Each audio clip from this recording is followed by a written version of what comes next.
পশ্চিম এশিয়ায় সংঘর্ষ বিরতির ঘোষণা হওয়ার পরই চাঙ্গা ভারতের শেয়ার বাজার। বাজার খুলতেই ২৫০০ পয়েন্টের বেশি চড়ল সেন্সেক্স, ৭৭,০০০ পয়েন্ট ছাড়ালো সেন্সেক্স। বাজার তেজি, ঊর্ধ্বমুখী নিফটিও।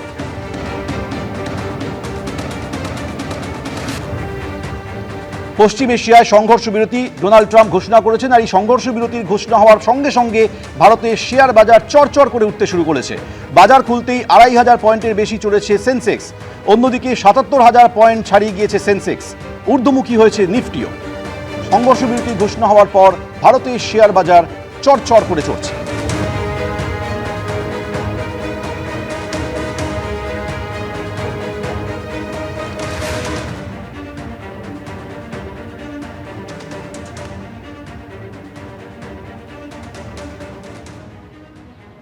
একদল মানুষ বাংলার মনীষীদের অসম্মান করছে। বঙ্কিমচন্দ্র চট্টোপাধ্যায় প্রয়াণ দিবসে তাকে শ্রদ্ধা জানিয়ে বিজেপিকে কটাক্ষ করে সোশ্যাল মিডিয়ায় পোস্ট করেছেন মুখ্যমন্ত্রী মমতা বন্দ্যোপাধ্যায়। তিনি বলছেন, সস্তা রাজনীতির লোভে একেবারে মনীষীদের অপব্যবহারের অপচেষ্টা চলছে। বঙ্কিমচন্দ্রের মতো বাঙালি মনীষীদের নাম বিকৃত করা হচ্ছে। বাংলার ইতিহাস সম্পর্কে যারা কিছুই জানেন না, একমাত্র তাদের পক্ষেই এমন ধৃষ্টতা দেখানো সম্ভব। বাংলার মনীষীরা আমাদের গর্ব, আমাদের আবেগের উৎস। যারা এভাবে বাংলার ঐতিহ্যকে অপমান করার দুঃসাহস দেখাবে, তারা বাংলার মানুষের কাছ থেকেই জবাব পাবে।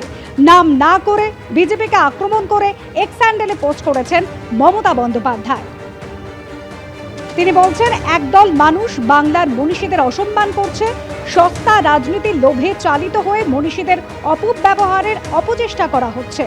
বঙ্কিমচন্দ্রের মতো বাঙালি মনীষীদের নামও বিকৃত করা হচ্ছে। বাংলার ইতিহাস সম্পর্কে যারা কিছুই জানেন না, একমাত্র তাদের পক্ষেই এমন ধৃষ্টতা দেখানো সম্ভব। বাংলার মনীষীরা আমাদের গর্ব, আমাদের আবেগের উৎস। এভাবে বাংলার ঐতিহ্যকে অপমান করার দুঃসাহস যারা দেখাবে, তারা বাংলার মানুষের কাছ থেকেই জবাব পাবে। নাম না করে এভাবে বিজেপিকে আক্রমণ সারিয়ে এক্স হ্যান্ডেলে পোস্ট করেছেন মমতা বন্দ্যোপাধ্যায়।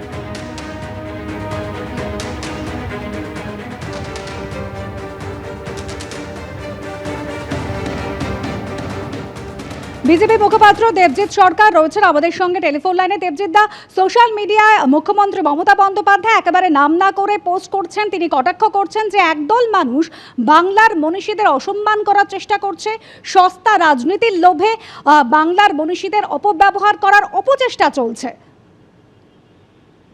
এসব কথা বলে লাভ হবে না।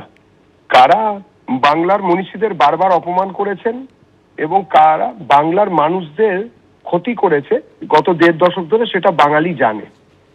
সিধুবাবু, কানুবাবুর যারা বংশধর, তারা এসে গেছেন। ডহরবাবু কোথায়, তার লোকেদেরও ডাকো মঞ্চের মধ্যে। এবং মাঝে মাঝেই অদ্ভুত অদ্ভুত সব ঘটনা, কিডস পায়রন, গান্ধীজি এবং রবীন্দ্রনাথ মাঝে মাঝে একসঙ্গে ফলের রস খেয়েছেন, এবং আরো অনেক কিছু আছে। আমরা এইসবের মধ্যে যেতে চাই না। বাঙালি এখন আর এইসব নিয়ে আগ্রহী নয়। বাঙালি এখন অর্জুনের লক্ষ্যভেদ করতে চায়। ২৬-এর নির্বাচন, তৃণমূলের বিসর্জন। ভোটের দিন আসবে, তৃণমূলকে সরিয়ে বিজেপিকে আনতে হবে। একমাত্র বিশ্বাসযোগ্য বিকল্প বিজেপি। ধন্যবাদ। এবিপি আনন্দ, এগিয়ে থাকে, এগিয়ে রাখে।